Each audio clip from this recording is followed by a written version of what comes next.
ओम शांति। इन 5 लक्षणों वाली स्त्री जिन घर में होती है वह घर करोड़पति बन जाता है, धन धान्य से संपन्न होता है। इन 5 लक्षणों वाली स्त्री को लक्ष्मी का रूप माना जाता है। आइए जानते हैं यह 5 लक्षणों वाली स्त्री कौन होती हैं। बहुत समय की बात है, एक पति पत्नी शादी के बाद साथ में रहते थे। सास ससुर भी थे। धन धान से घर संपन्न था, किसी प्रकार की कोई कमी नहीं थी। पति पत्नी में प्यार भी बहुत होता था, लेकिन धीरे धीरे वह पत्नी घर के हर काम काज में पति पर गुस्सा करती। काम काज भी धीरे धीरे करना कम कर दिया। घर पर कोई अतिथि आ जाता है तो अपनी पति को बहुत सारी बातें सुनाती। पति अंदर ही दुखी रहता है। आखिर कहा जाता है जैसा सोचोगे वैसा बनोगे। हर रोज नेगेटिव बातें दोनों के विचार में चलते थे। सास ससुर एकदम शांत रहते थे। एक दिन सुबह सुबह पति ने कुछ कहा और फिर पत्नी ने कुछ कहा। जब फिर पति ने कुछ कहा तो पत्नी ने पति को गाली दे दिया। जब पत्नी ने पति को गाली दिया तो पति ने उसके गाल पर थप्पड़ मार दिया। जब थप्पड़ मारा पति ने तो पत्नी आग बबूला हो गई, खूब लड़ाई की। और उसके बाद उसके पास 2 बच्चे थे, एक बच्ची एक बच्चा। दोनों को लेकर के अपने पीहर निकल गए।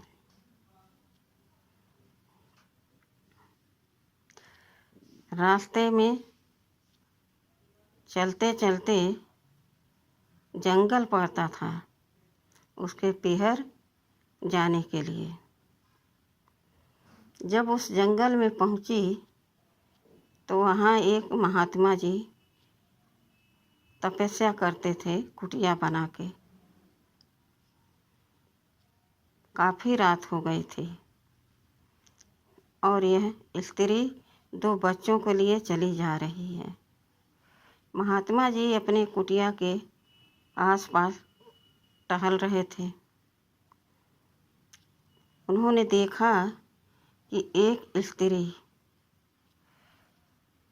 चली जा रही 2 बच्चों के लिए, लेकिन आगे तो और घना जंगल है। लगता है इस स्त्री को पता नहीं है कि इस जंगल में खूंखार जानवर रहते हैं। महात्मा जी को विचार आया कि इस स्त्री को आज मैं यहीं पर रोक लूं। तभी उनके मन में दूसरा विचार आया कि अगर हम ऐसा करेंगे तो यह बात समाज में फैलेगी तो समाज गलत अर्थ निकालेगा। महात्मा जी संशय में पड़ गए, लेकिन फिर उन्होंने हिम्मत जुटाई और अपने मन को दृढ़ संकल्प किया। कुछ भी हो जाए, कुछ भी लोग कहेंगे, लेकिन इस स्त्री के साथ 2 बच्चे हैं। अगर कोई जानवर दोनों बच्चों को खा लिया, इस स्त्री को खा लिया, तो हम भगवान से क्या जवाब देंगे? अब कुछ भी हो जाए, मैं इन्हें जाने नहीं दूंगा।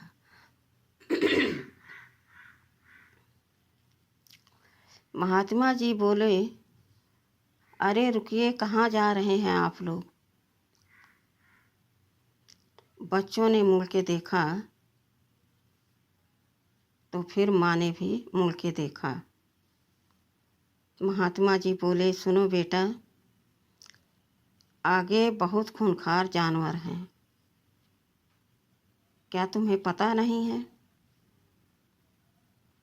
कहाँ जा रहे हो तुम लोग इतनी रात को?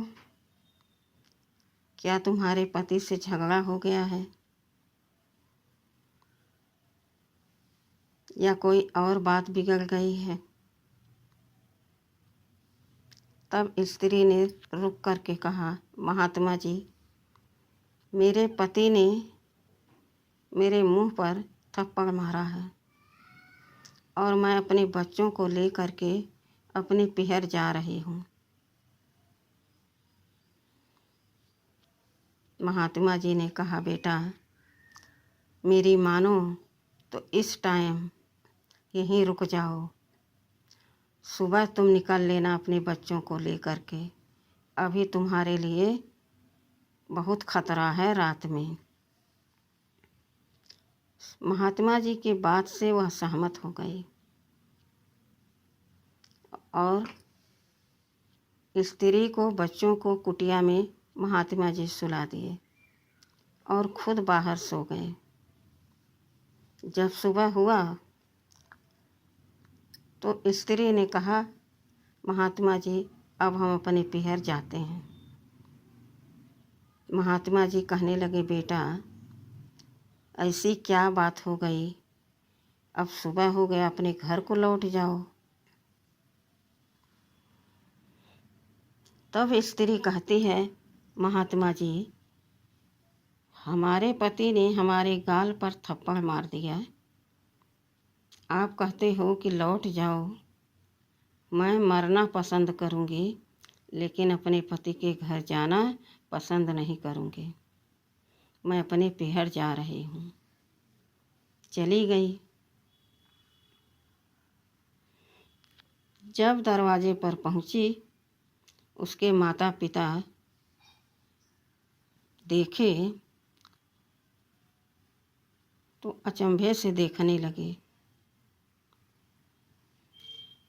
और पिताजी आकर के जल्दी से पूछा, बिटिया क्या बात है, तुम दोनों बच्चों के लिए इतनी सुबह यहाँ पहुँच आई हो, कब घर से चली थी, तुम्हारे पति तुम्हारे साथ में नहीं हैं?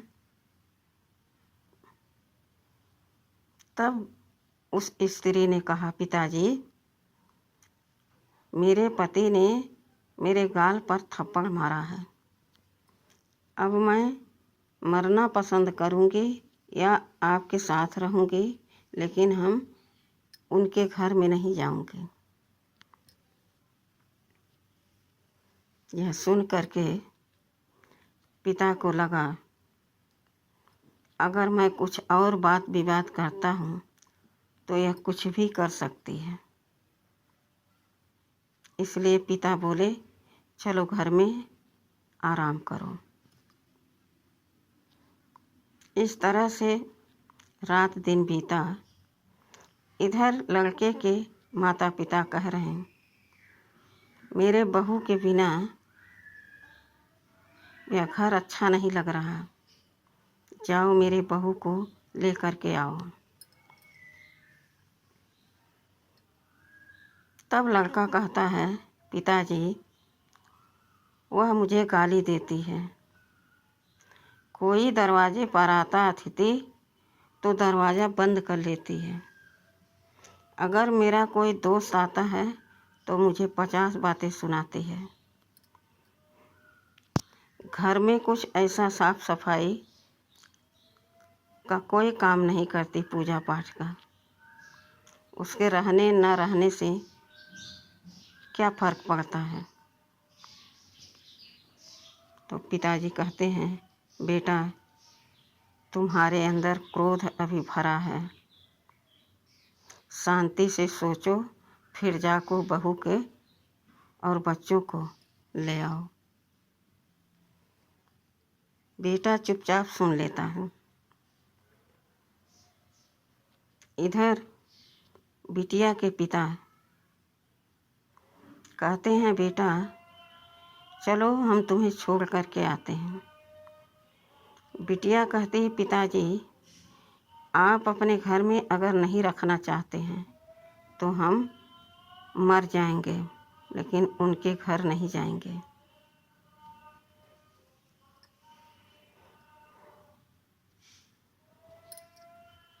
पिताजी के कहने पर वह लड़का, उसका पति ससुराल पहुंचता है। रात हो जाती है। रात में सास ससुर इतना आवभगत करते हैं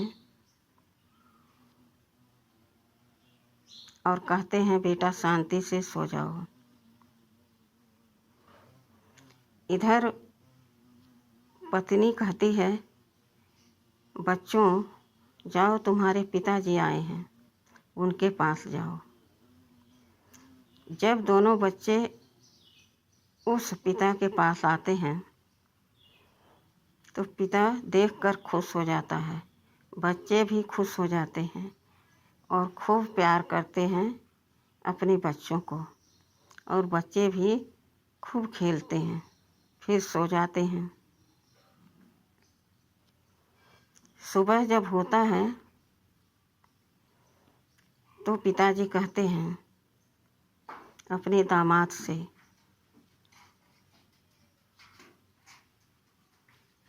बताओ बेटा ऐसी क्या गलती हुई दोनों में कि बिटिया यहाँ चली आई 2 बच्चों को लेकर के, तुम वहाँ अकेले हो,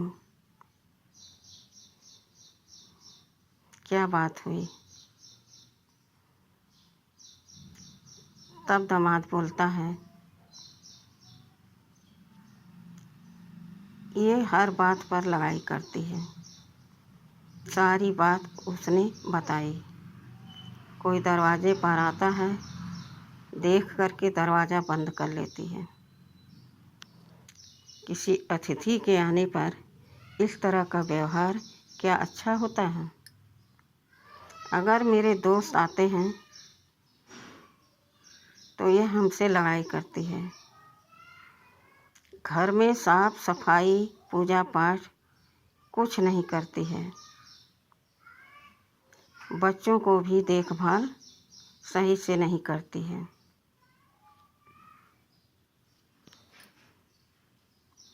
इसने तो हमको गाली दे दिया, तो हमको गुस्सा आया तो हमने इसको गाल पर थप्पड़ मार दिया और यह यहाँ चली आई। पिताजी कहते हैं, देखो बेटा उसने गलती की, तुम भी गलती कर दिए, बात कितना आगे बढ़ गई, तुम्हें थप्पड़ नहीं मारना चाहिए। इधर बिटिया से कहते हैं, बिटिया तैयार हो जाओ, दामाद के साथ जाओ। बिटिया कहती है, पिताजी हम मरना पसंद करेंगे लेकिन इनके घर नहीं जाना पसंद करेंगे। पिताजी कहते हैं, बेटा सुनो, कब तक तुम मेरे घर रहोगी, मैं भी अब बुजुर्ग हो चुका हूँ। हमें पता है कि हमारे न रहने पर तुम्हारे भैया भाभी तुम्हें क्या कहेंगे, किस निगाहों से देखेंगे, और तुम्हारे ये दोनों बच्चों का देखभाल कौन करेगा? बसा बसाया घर क्यों उजाड़ रही हो? पति पत्नी में तो नोक झोंक होता ही रहता है। सब कुछ भूल जाओ और फिर से अपने घर को सुंदर सा सजा लो। घर के साथ साथ तुम्हारा जीवन भी संवर रह जाएगा। बच्चे भी पढ़ लिख करके कुछ बन जाएंगे। ऐसे तुम्हें क्या मिलेगा? बिटिया कहती है, ठीक है पिताजी, आप नहीं रखना चाहते हैं तो मैं जाती हूँ। रास्ते में आते समय वही महात्मा की कुटिया फिर दिखी और वहाँ आकर के फिर वह स्त्री रुकी।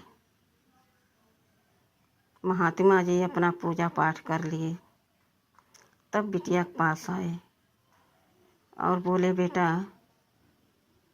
क्या हुआ? पिताजी ने क्या कहा? अब ससुराल जा रही हो? बोली, महात्मा जी, पिताजी कहते हैं कि मेरे घर में तुम कितना दिन रहोगी? तुम्हारे बच्चों का देखभाल कौन करेगा? हमारे रहने पर तुमको क्या तकलीफ़ मिलेगा? कौन देखभाल करेगा? इसलिए मैं अपने घर फिर से जा रही हूँ। इधर देवर्षि नारद विचरण कर रहे हैं आकाश मार्ग से। देख रहे हैं एक स्त्री सुबह होता ही नहीं कि तभी से कलह मचाना शुरू कर देती है। उसके घर में इतनी गरीबी और मानसिक तनाव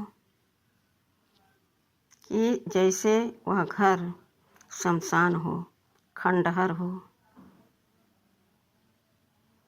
कुछ आगे जाते हैं तो देखते हैं एक स्त्री अपने घर का इतना सुंदर देखभाल करती है, अपने परिवार का देखभाल करती है और कहती है, मेरा घर स्वर्ग है। यह दृश्य देख करके देवर्षि नारद माता पार्वती के माता लक्ष्मी जी के पास जाते हैं और कहते हैं, हे माँ, आज मैं आकाश मार्ग से जब भ्रमण कर रहा था तो देखा कि एक स्त्री सुबह होते ही कुछ काम न करने के बजाय अपने परिवार में कलह कलेश मचाई है, लड़ाई झगड़ा कर रही है। उसके घर में इतनी गरीबी है और मानसिक तनाव है कि वहाँ कोई जा नहीं सकता। उसके घर में इतनी दरिद्रता है जैसे कि लक्ष्मी रूठ गई हो। तब माँ लक्ष्मी कहती हैं, हे देवर्षि नारद, स्त्री लक्ष्मी और कुलच्छणी का दो रूप होती है। यह उसके कर्मों से, उसके गुणों से लक्ष्मी कहलाती है और उसके अवगुणों से, उसके विकर्मों से कुलच्छणी कहलाती है। तब नारद जी कहते हैं, माँ, मुझे विस्तार से समझाइए। तब माता लक्ष्मी कहती हैं, हे मुनिवर, ध्यान से सुनो। इस घोर कलयुग में किसी के अंदर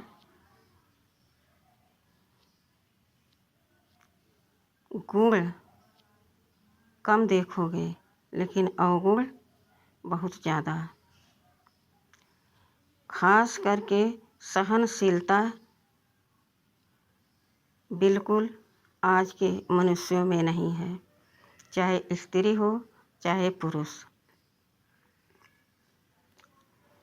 जो स्त्री 4 बजे उठती है, अपने घर में साफ सफाई करती है, भगवान का भोग लगाती है,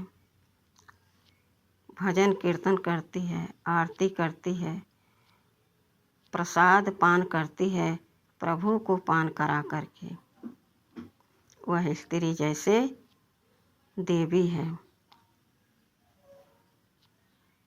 दूसरा, जो अपने पति बच्चों का ख्याल रखती है,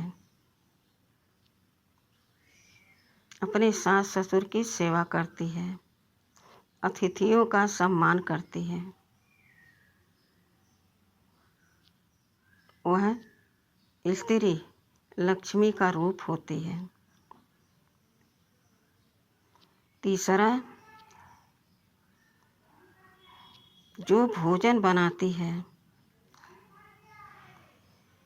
स्नान ध्यान करके भगवान की याद में भजन कीर्तन करते हुए भोजन बनाती है, बहुत प्यार से अपने बच्चों को, अपने पति को पान कराती है, सास ससुर को वह भोजन पान कराती है, वह स्त्री लक्ष्मी का रूप होती है। चौथा, जो स्त्री कभी किसी का अपमान नहीं करती है, दया भाव उसके अंदर हमेशा बना रहता है, चाहे कोई कैसा भी हो उसको भी वह सम्मान देती है, उनका भी वह आदर करती है, तो वह व्यक्ति भी ऐसे स्त्री के सामने नतमस्तक हो जाता है। पांचवा, जो स्त्री अपने परिवार को, अपने कुटुंबियों को, अपने पति बच्चों को इतना स्नेह करती है, अतिथियों को भरपूर सेवा करती है, महात्मा आए दरवाजे पर खाली हाथ नहीं भेजती है, कुछ नहीं तो उनको जल पिला देती है, उनके हाल चाल पूछ लेती है, आपको कुछ चाहिए तो नहीं। यथाशक्ति जो उसके पास होता है वह दान दक्षिणा देती है। ऐसे स्त्रियों को लक्ष्मी का रूप माना जाता है। देवर्षि नारद कहते हैं, माता जी समझ में आ गया, लेकिन कुलक्षणी का रूप क्या होता है? माता लक्ष्मी कहती हैं, जो स्त्री सुबह उठते ही घर में कलह कलेश मचाती है, बर्तन पटकती है, जोर जोर से चिल्लाती है, ऐसे स्त्रियां कुलक्षणी होती हैं। दूसरा, न स्नान किया, न ध्यान किया, न किसी का सम्मान किया, जैसे एकदम अज्ञानी, तो ऐसी स्त्री कुलक्षणी का रूप मानी जाती हैं। तीसरा,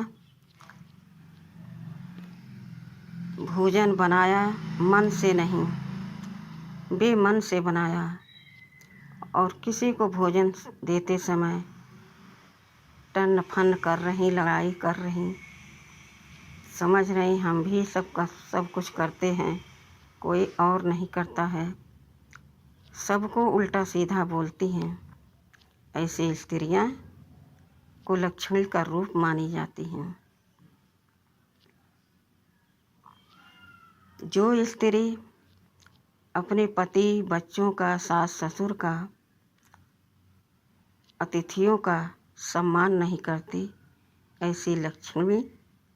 ऐसी स्त्री को कुलक्षणी कहा जाता है। 5वां, जो जप तप व्रत नेम कुछ नहीं करती है, मनमानी खाया पिया सोया, जो मन में आया वह शब्द बोला, बिना सोचे समझे, और जो उसके सामने आया उसका मन अशांत हो गया, मन ही मन विचार कर रहा यह कैसी स्त्री है। लेकिन उस स्त्री को जैसे सोचने समझने की शक्ति न हो, इतना उसके अंदर अहंकार होता है। ऐसी स्त्री को कुलक्षणी का रूप माना जाता है। अब आप विचार कीजिए, आज कलयुग के इस अंतिम समय में हर घर में कलह कलेश मचा है। किसी के घर में सुख शांति आनंद प्रेम से कोई न रह रहा और न दूसरे को रहने दे रहा। ऐसे में उनके घर में सुख शांति आनंद प्रेम कहाँ से आएगा? यह तो अपने विचारों का, अपने मन का रचना है। कुछ भी हो जाए, हमें अपने मन को शांत रखना है। हर एक शब्दों पर हमें मनन करना है। ऐसा कौन सा शब्द है जिससे टकराव हो रहा है, वातावरण अशांत हो रहा है, हमारे घर बिखर रहे हैं, रिश्ते टूट रहे हैं।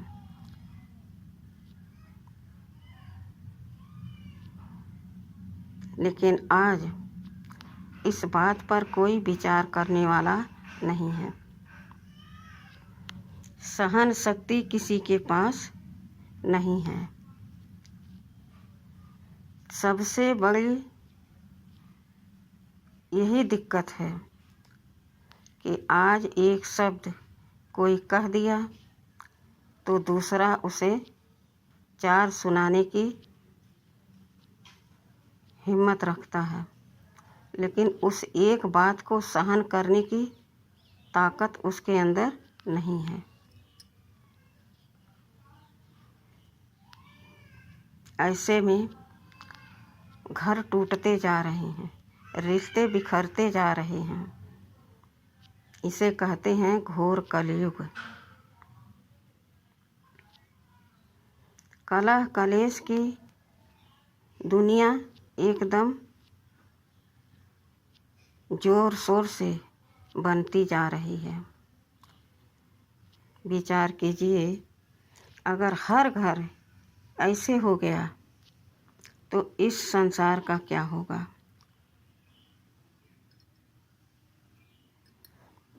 हर स्त्री को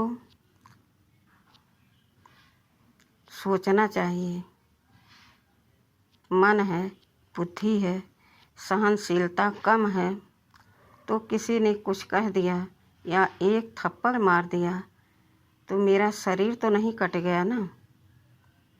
अगर हम उसको सहन करके अपने घर में रहते हैं, अपने घर को संभालते हैं, अपने परिवार को संभालते हैं, तो वही परिवार, वही घर हमारे लिए स्वर्ग जैसा महसूस होगा। लेकिन सहनशीलता का आज अंश मात्र भी नहीं रह गया है, जिसके कारण हर व्यक्ति के मन में तनाव चल रहा है। आज सब डिप्रेशन में जा रहे हैं, सब मानसिक रोगों का शिकार होते जा रहे हैं। लेकिन अपने मन को शांत रखने का कभी नहीं ख्याल करते, चाहे स्त्री हो चाहे पुरुष हो। यही कारण है कि आज धन का अभाव है, अनेक प्रकार के रोग हैं, मन अशांत है, परिवारों में तनाव है। तो सुख, शांति, आनंद, प्रेम कहाँ से आएगा? यह अपने मन की ही रचना है। जब हम अपने मन को, चाहे जैसी परिस्थिति हो, उस बीच में अपने मन को शांत रखते हैं, तो हमारी निर्णय शक्ति भी अच्छी होती है और तब हम कुछ सोच पाते हैं। और तब हम जब कार्य करते हैं तो हमें सफलता प्राप्त होती है। और जब मन शांत है तो विचार कीजिए कितना हमें लाभ होता है।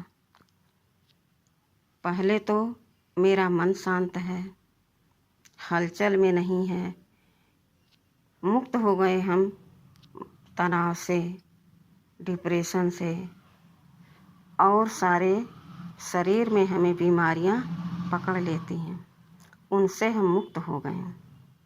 और दूसरा, हमारा परिवार खुद शांत हो गया, क्योंकि अब कोई हलचल में हमें नहीं देख रहा है। अकेले हम अगर घर में शोर मचाते हैं तो दूसरा तो बोलेगा, और जब एक बोला फिर दूसरा बोला, फिर बात पर बात बढ़ती जाती है। तो अपने मन को सदैव हमें, चाहे जैसा भी समय हो, कंट्रोल में रखना चाहिए कि आखिर हमें लाभ क्या होगा हलचल में आकर के। सोच समझ के युक्ति से हमें चलना चाहिए।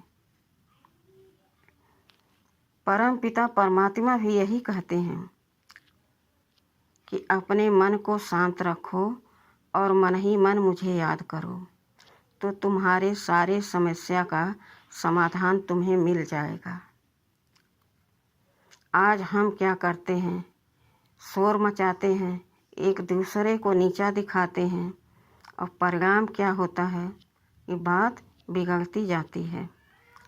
इसलिए अपने मन को शांत करें और अपने मन को भगवान में केंद्रित करें, और दूसरे को देख करके आत्मा समझें। जैसे आपने यह संकल्प किया कि यह भी आत्मा है, उसके तन से चाहे जितना हमें दर्द मिल रहा, दुख मिल रहा, तो आपके मन में उसके प्रति शुभ भाव आएगा। अरे यह तो मेरा भाई है, मैं इसको माफ़ कर देती हूँ और माफ़ी मांग लेती हूँ। तो इस तरह से अपने घर को अच्छे से सजाएं, अपने जीवन को अच्छे से चलाएं, परमात्मा की याद में रहें, तो आगे उन्नत होती रहेगी। अच्छा, ओम शांति।